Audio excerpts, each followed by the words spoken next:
All right, all right. I forgot to introduce myself. I'm Jason Tanz, editor-at-large editor-at-large at Wired and Wired.com. It's my honor to introduce the panel. Let's start off by the man who puts tortured and genius, now that I think about it, in the phrase tortured genius. You know him as Sherlock Holmes, Jonny Lee Miller.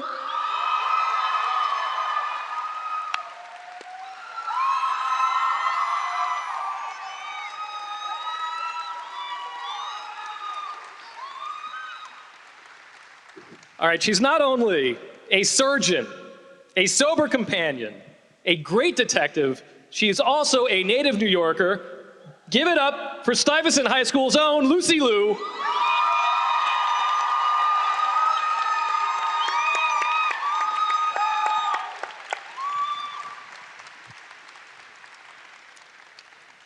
I was about to say that you know him as Moreland Holmes, but you don't yet. But you're about to know him as Moreland Holmes. Please welcome John Noble.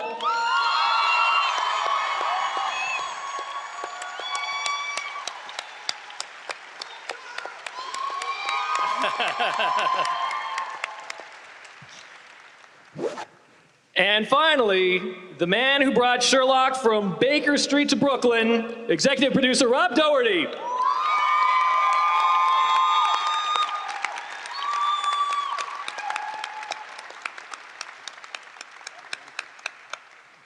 All right, so first of all, how many of you watched the last episode of season 3? Yeah, you did too? Yeah, good. We ended it in a pretty dark place. And maybe we can start by just talking about where our characters are as we enter the 4th season. Rob, you want to start us off? Sure. You're right, it was sort of a dark conclusion to season 3. But it's also an opportunity to crawl to a slightly brighter place. Sherlock relapsed. This is a big deal for him, of course, and for Joan and the partnership and their relationship with the police. So as we come into season 4, we're really dealing with the very immediate aftermath of what happened. We're going to find out that Sherlock, in spite of the fact that he was compelled to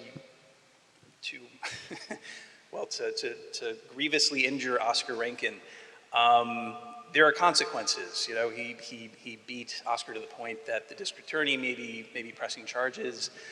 So as we come into the season, Sherlock and Joan aren't sure if they're necessarily going to be in the plans of the department moving forward. So professionally and personally, there's a lot to deal with, and things are complicated a bit, of course, when Mr. Holmes arrives from London. Yeah, and Johnny, maybe you can talk a little bit about the relapse in particular. It's your character, I mean, yeah. Is this I don't know if you can share this, but is this a one-time relapse, or do we have to worry now that this is going to be a continual issue? One of the things I think that I'm proud of, really the way that Rob and the writers have handled that issue is, we like to keep it as real as possible. And I think whilst not wanting to make it the focus of the show, or not to keep going on about it too much, a problem like that doesn't really ever go away in someone's life. Drug addiction is something that can be handled and arrested and learned to live with. But the problem itself is never going to go away, and it keeps it, it's a storyline you can always go back to, but Sherlock has to take things one day at a time. Yeah, yes, as do we all. Lucy, talk about Watson's headspace right now. You've just witnessed, in some ways, your worst fear over the course of the series, this relapse. What is your psychology going into season 4? I think the main thing is to definitely billboard the fact that their relationship has developed outside of the sober companion situation, and that at this point they're friends and they're partners, and to distinguish the fact that she's going to be there for him as a partner, but not as someone who is going to be working for him and helping him stay clean and sober. And I think that helps develop their relationship in a much deeper manner, especially since they're living in the same place and they're going to be working as well.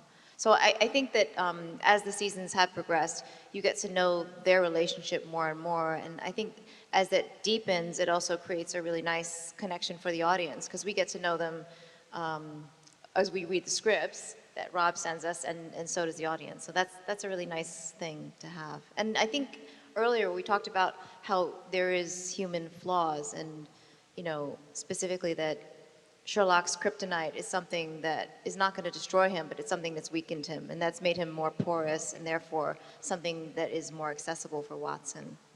So it's not like, and again, speaking about the actual heroin use, it's not like this is a Rubicon that has now been crossed and now everything is different. It's that this has always been something that he's dealt with, and now maybe the pressure of that ratchets up a little bit, but he's still the same Sherlock in some sense. Yeah, he just has to, deal with it. I mean, yeah, we'll see in the season how that progresses and how that, happens. But, it's one of the relatable aspects of that storyline, is that, it's something that you have to get on, deal with. It's not like, it's not a huge nemesis that is dealt with and then is done with. Right, yeah. And the other big specter that's been hanging over a lot of Sherlock's life the whole series has been his father Morland, who we also now get to see. Rob, can he has been such a shadowy figure, referred to but never seen. What is it like to actually put a body and character to that specter? It's a lot of fun. It was definitely intimidating going into it. I mean, I feel like, over the first 3 seasons, when we've had characters sort of visit the show for longer stays, they tend to have a basis in canon. We have something to work with. We have a starting point that we can apply to our take. Sherlock's father doesn't have that. Conan Doyle didn't tend to talk much about Sherlock Holmes' parents. So it was intimidating, but getting back into the canon is always a good place to start. Once you start to think about who would, who could have parented that Sherlock Holmes, you start to get a sense of who might have parented ours. But it's been a lot of fun. I mean, I think, and of course for us it's a lot of looking at what Johnny's done over the last 4 years, and again imagining who can sort of share a familial history with him. And obviously we hit a lottery with John. And what I love about watching both of them, I mean, I think like to be in the Holmes family, there's a certain percentage, maybe 2% magic. And John has that, in every scene I see. It's been a fun dynamic to watch. John, I might, Rob mentioned like what kind of person would parent someone like Sherlock? How did you answer that question as you felt out the character of Morland? Well, thank you.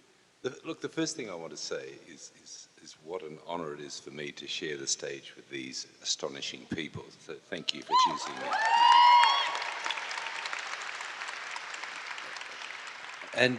And to say, what a gift, to walk into such a rich and fertile storyline. It's been built up over 3 seasons, and the character they've given you has been built up over 3 seasons. And it's kind of exciting because people think they already know him or what to expect from him. And that's really very exciting. And, and my approach to it, I don't have the problem with the canon because all of the eccentric men of that century, would they be explorers or poets, or eccentrics, all came from wealthy families, all of them. They didn't have to work for a living. And it was very valuable that we did have those people, even down to the Darwins and people like that who could afford to go away and not make a living. So that kind of makes sense that that's where the Morlands are. And so this fellow sits above. He's very, very wealthy. He's very insured in his wealth and in the way he deals with the world. And he's produced this genius child. It's not so uncommon that the genius child is eccentric, It really isn't. But he is a genius. But Morland is also extremely smart, and he has to deal with that. Plus this very smart woman here. It's sort of really exciting. It's been a joy, the explanation so far, and thank you for the question. It's been an absolute joy to work with these guys and with the material that Rob and his writers are coming up with. So that's the way I take it. Yeah. You know, we often, when we're in a relationship with someone and we see them with their parents for the first time, it exposes a very different side of them that we're not used to seeing. Jonny, what side of Sherlock are we going to see exposed through your interactions with Moreland that we might not have seen before? I don't know. It's interesting just having him be annoyed and flustered, and there's really that he's expecting. I think he's expecting more reaction to his, his disdain for his father, and he's it doesn't sort of go anywhere for him, and his Moreland never really takes the bait. And so he's pretty frustrated for a good deal of that time. And as we will progress, I mean, it's, we have to ask Rob. Right, sure. Well, maybe I will. Rob, what do you, is there more that more shades of Sherlock that you're able to get to through the presence of Moreland? Yeah. I mean, by the time we wrap up this season, we would like to have told the story of, not necessarily where they will be going, but we'll have a sense of how things got to this particular place.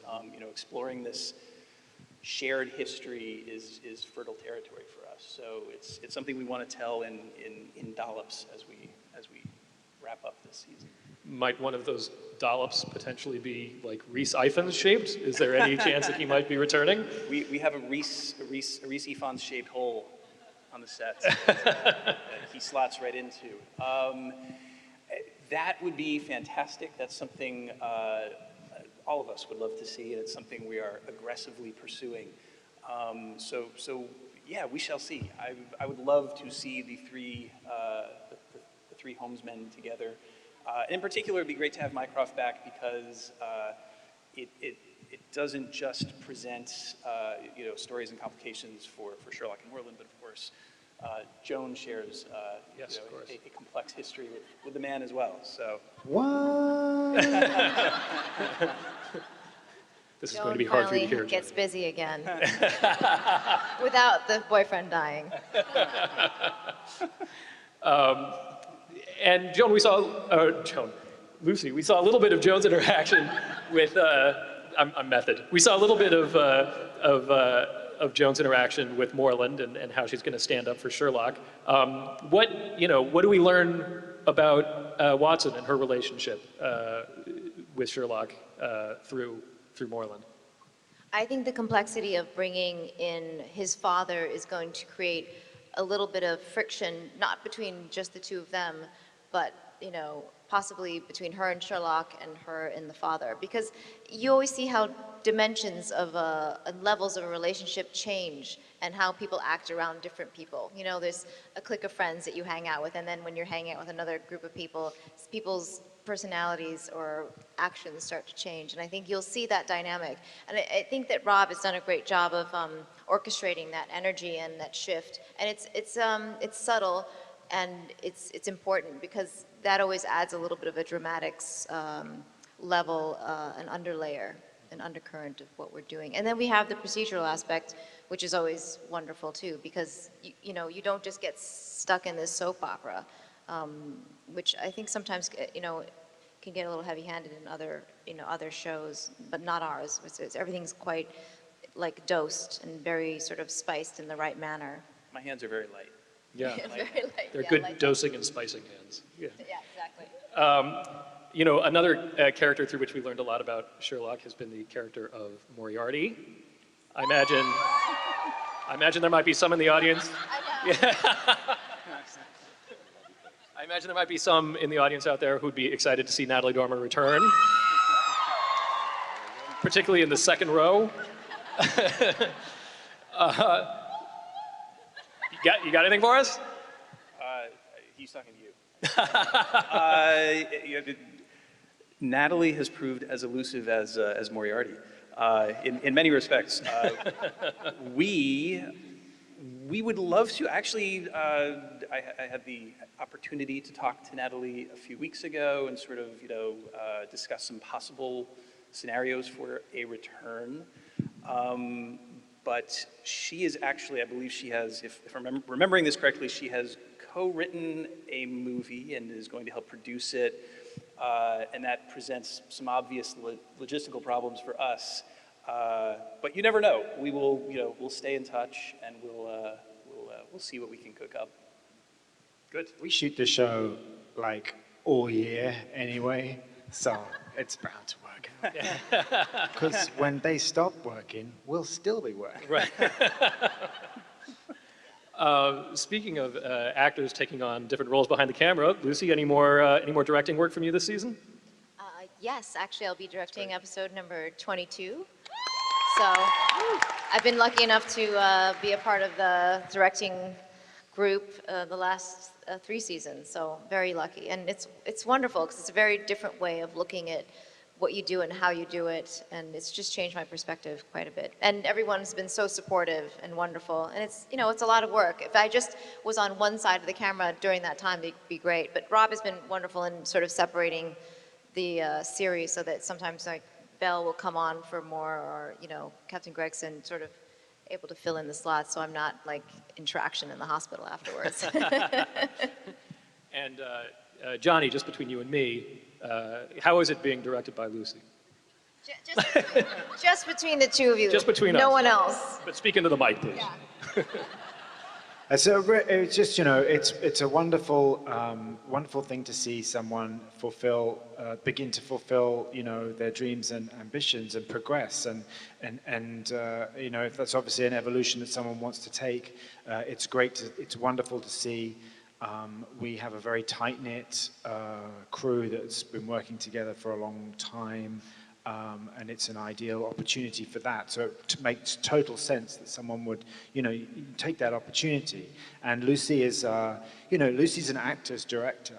A lot of the directors, who come through have very different styles, and there's nothing wrong or right about any of them, those styles. But to work in network television, it's a very difficult way to direct because your time constraints. And to see Lucy handle that, and yet all of the actors that we have, not just myself, really enjoy the care that she takes over that aspect of it, working with the actors as well as all the other technical stuff. But that's very important to Lucy because she's got such a long acting background, and it's really cool to see. That's great. So this will be my last question. We're going to take audience Q&A after this. So if you want to start, do we have microphones off by the side in the aisles or something like that? Can I just take this opportunity to thank everybody for expressing an interest in our show, because we make it for people to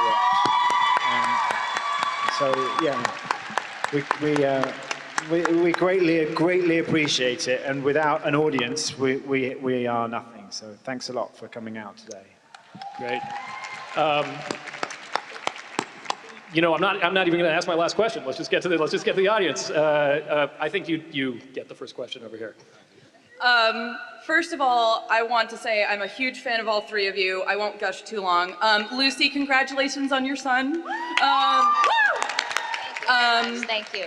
I'm a big fan of all 3 of you. I can't wait to see Mr. Holmes. And Mr. Doherty, thank you so much for creating this show. It is so amazing. Thank you for making a diverse cast. Like, it's so nice to not see another completely white cast. And thank you for turning John into Joan, who is like the most amazing character, and you do a beautiful job. Thank you. And thank you for making Elementary. It's so, my life is empty when it's not airing. So I have a sort of complicated question. I'm going through mental illness recovery, which is not quite the same, but similar to drug addiction recovery. But I do know a lot of fellow artists, friends of mine, who are addicts, and a lot of them have said that this is the most realistic portrayal of addiction recovery they've ever seen. It doesn't sugarcoat it, and it also doesn't make it completely horrible. And I think that's absolutely incredible. So my question is for Mr. Doherty and for Mr. Miller, how did you how did you find the reality of that aspect? Research, and for Mr. Miller, what is it like to play that, Rob? Sherlock's Sherlock's addiction was a part of our story from day one. It was really sort of the kernel of the idea that birthed the rest of the show. This idea of a Sherlock in repair, and watching someone sort of, with a lot of help, get back to a certain place and stature. It took a fair amount of research. I wish, in a weird way, I wish it had taken more work and more research. But the truth is, almost all of us have someone in our life that we can talk to who's been through it, who is working their way up to making significant changes. In that respect, it made things easy. Unfortunately, I had no shortage of people to sort of talk to and really get a sense of how this works and what it means and what the involvement is. But as far as what the series has done since then, it really takes a village. It's a story that we all cultivate and protect. Including everyone here and especially Jonny. We love that element of the show has spoken to people and maybe even occasionally been helpful. So it's something that will persist and that we'll hopefully continue to do to do right by everyone who's actually going through it. Jonny, you have anything to add? Yeah, I mean, look, it's a long time of various different projects I've worked on have required a research into the subject, and also something that's really helped me is just on a nuts and bolts level, looking at how various 12-step programs actually work, and looking at that has been very, very helpful in tweaking certain things and making it a practical, realistic, day-to-day journey for someone, and not being the overall encompassing thing that they wake up every morning and they're like, but what is it that you're actually doing about that? And looking at that has been very helpful in bringing some reality to the performances. Yeah. Well, thank you very much. As I can sort of relate, even though it's a different kind of recovery, and I also appreciate the realism to it. So thank you very much again for all of you, and thank you. Very welcome. Thank you. All right. Let's go here. We're going to try and burn through these a little faster because we've got a lot of questions ahead. So go ahead. Okay, can you guys hear me? Yeah. As someone with an interest in acting, there's so many layers and so many things that built your characters, and they've obviously evolved over the different seasons. And it's like you guys have your lives outside of it. Lucy goes to the store, she has family. How do you come back to Joan? What do you do to come back to Sherlock and Joan, to let it all go and just get into who you need to be for the role? That's a great question. I think that,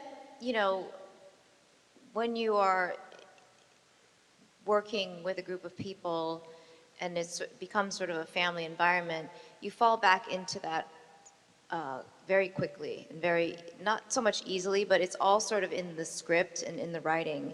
And once you have that and you actually are in the room and you're working and you're filming it, it just comes to life, because on the page you see where you're going. It's like a map of a direction, and then really it encompasses the entire group of people that you work with. So when you're an actor and you're starting out, as you are, you're quite young obviously, but it's a very interesting process that you go through, because you're at home, you're learning your monologue, you're learning your lines, and then you go out there and you do your audition. But when you actually get the job, you really have to understand that it's a group effort, because you might have everything in, and everyone on the crew and everyone has the script and they know what they're shooting that day, and then Mother Nature takes over and there's a hurricane.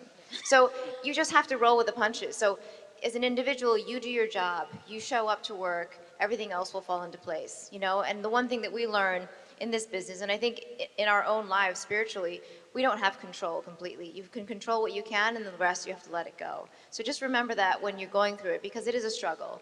And if you think it's not going to be, you're going to be fooling yourself. So make sure that you recognize that. And when it happens, you're like, oh, okay, I knew you were going to be there. So you're a guest, and I realize that you're going to be there today at this party. Thank you. Yes. Hi, this question is for Lucy. Hi, Lucy. I was wondering, how can we increase the representation of Asian Americans in the media without perpetuating really harmful stereotypes about Asian Americans? That's an excellent question. I think first of all, the idea of doing and action is the most important thing. And I think you talk to people. Like I'll speak to Rob and say, hey, is it cool if we have, if we're gonna have a boyfriend, like, can we make him Asian? And then she's like, sure, let's put Raza Joffrey in. You know what I mean? Like, you have to actually ask the question. And the one thing that I have learned, and I think everyone can take this away with them, is an open mouth. If a closed mouth doesn't get fed, so open your mouth. If somebody says no to you, that's fine. You're gonna hear a no a lot in your life. And that's just what it is. And somebody's gonna say yes sometime. So you always have to ask the question.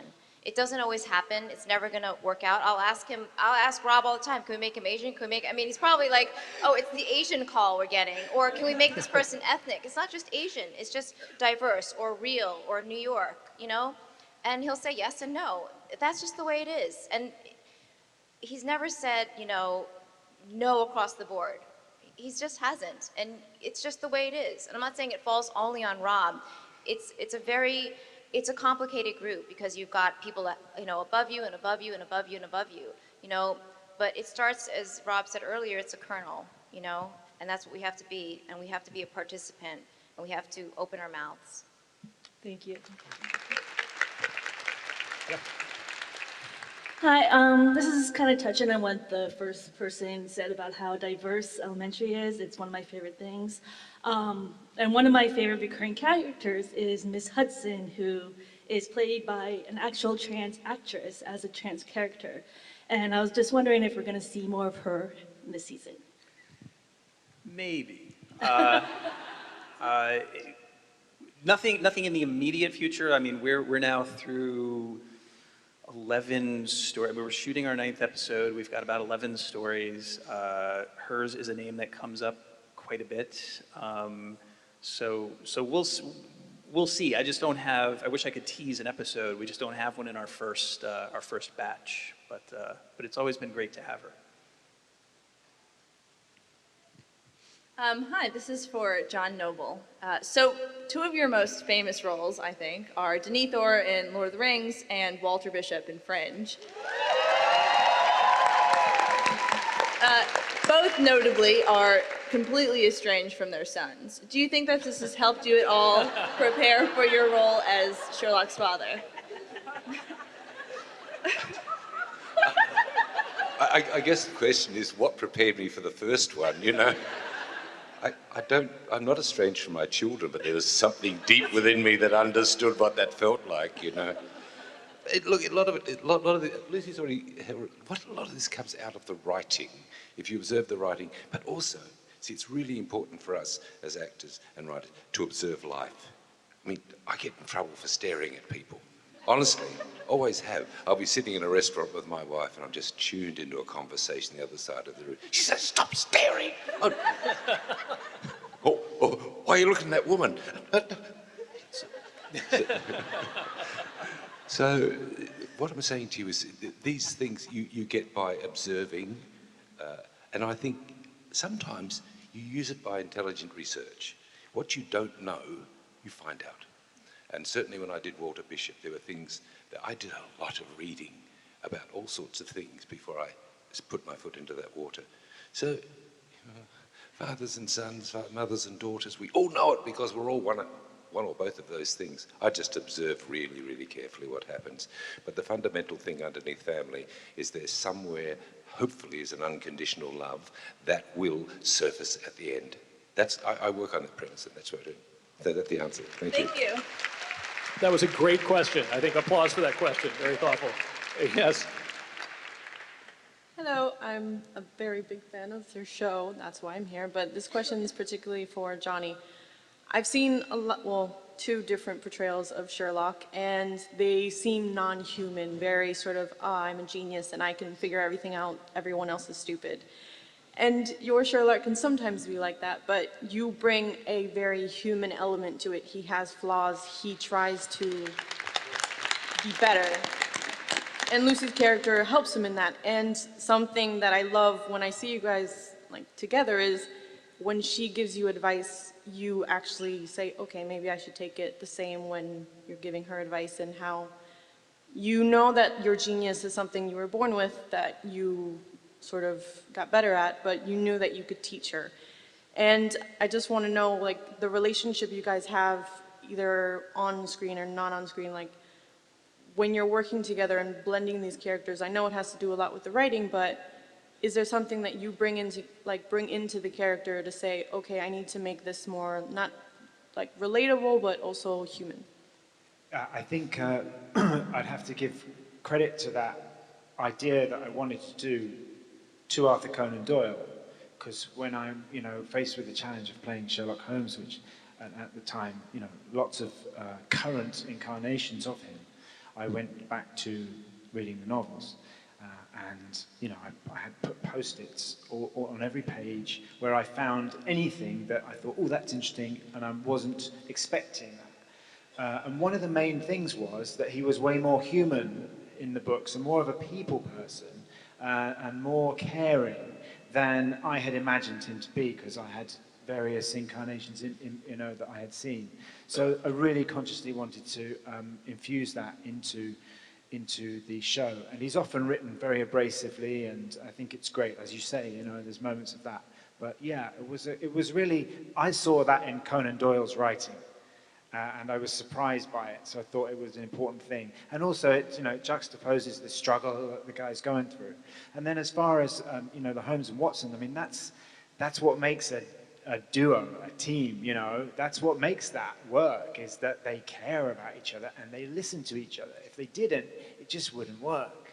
And me and Lucy are also a team because, we work together 10 months of the year, a lot of hours, and, other folks come and go, and, here and there, and we're always there in one way or another, so we are a team helping each other through that process behind the scenes as well, So hopefully it translates, but yeah. Did I answer your question? I don't know. Thank you. Thanks. I'm telling you right now, we got about 5 more minutes for questions, so I hope we get to them all. I have actually 2 questions. One is about, are we going to see return of Kitty? And 2, this is for Jonny and Lucy. How would you feel your acting style has changed? Because I remember seeing Jonny in Hackers, and Lucy, I watched How Did You Feel with my mom when it was on the air. So I'm just curious about that. So Kitty question, Kitty. Another work in progress.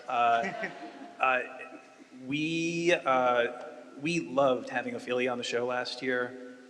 It's funny, when this question comes up, one of the things I struggle with is I felt, if I do say so, I felt we wrapped it up very nicely, and yet the character brought so much to the show, and Ophelia was such a lovely addition to the cast that I do believe you'll see her again, but that's really, that will ultimately end up in Ophelia's court, but we would love to have Kitty back.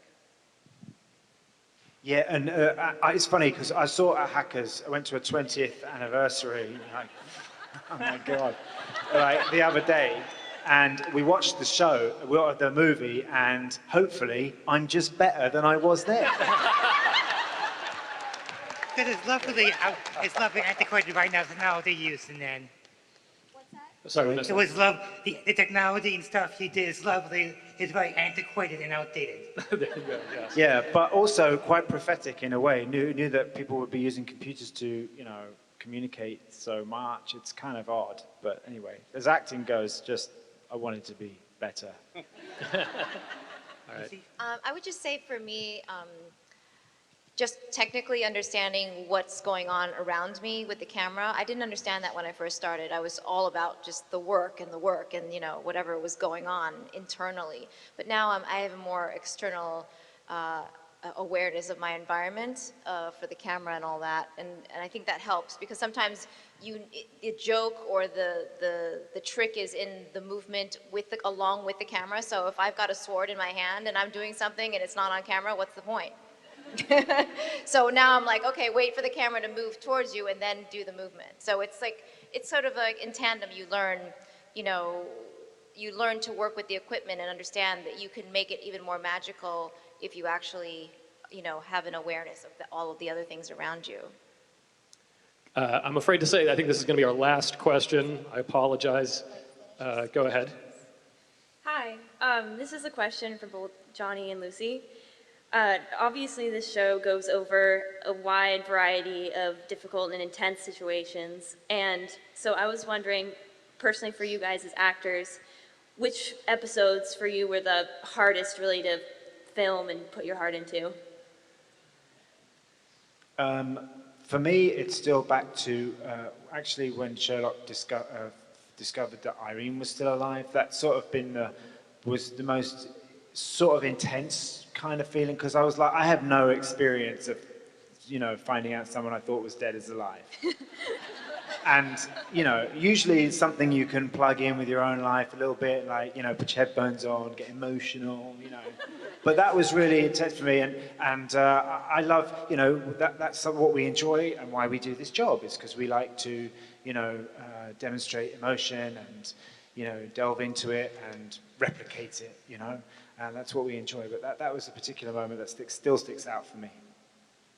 I think for me really was when I read in the script that I had a schizophrenic father. I just had no idea. And he was homeless. I just didn't expect that. And it wasn't so much I didn't have a reference point. It was more that I think sometimes when something very important comes up for a character and you have to tell the audience because they don't know anything about it, and you're telling someone about it, to make sure that you are connected to it at the same time you're not hysterical. Because I think that's when you're emoting for the audience as opposed to letting them feel. And I think there's a very fine line between, I have a lot of emotion right now, but I'm not gonna show it because it's really painful. And I think everyone's been in the situation where you care about somebody or you watch somebody, and it's really hurting them, and they're not crying, but you're crying because it's so hard to watch somebody you care about be in pain. And so that's what I found to be really difficult. Like, I want to make sure that I'm not pushing it too much and I'm not pulling it too much. And I think that, I try to be as subtle as I possibly can so that other people can feel more than I am. All right, thank you so much. So there was one cast member who unfortunately could not be with us today, and that is Clyde, the turtle. Yeah! But if you, I believe you should all have some flat Clydes on sticks. Yes, wave those in the air. All right, I have a question. How many of you guys want to get your photo taken with the cast? You're all going to get your photo taken with the cast. We've got a photographer out here. They told me to call this a selfie, even though I think technically it's an othery because none of us are taking the photo. Can we get our photographer out? All right, so we're gonna get up and turn and face the photographer. Okay. You guys are gonna look beautiful. This will be on all of the social media feeds that are in your program later today. You can check it out.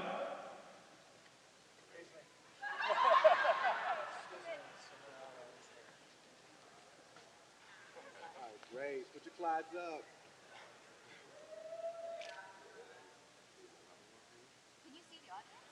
Yes, I'm getting them right now, yeah.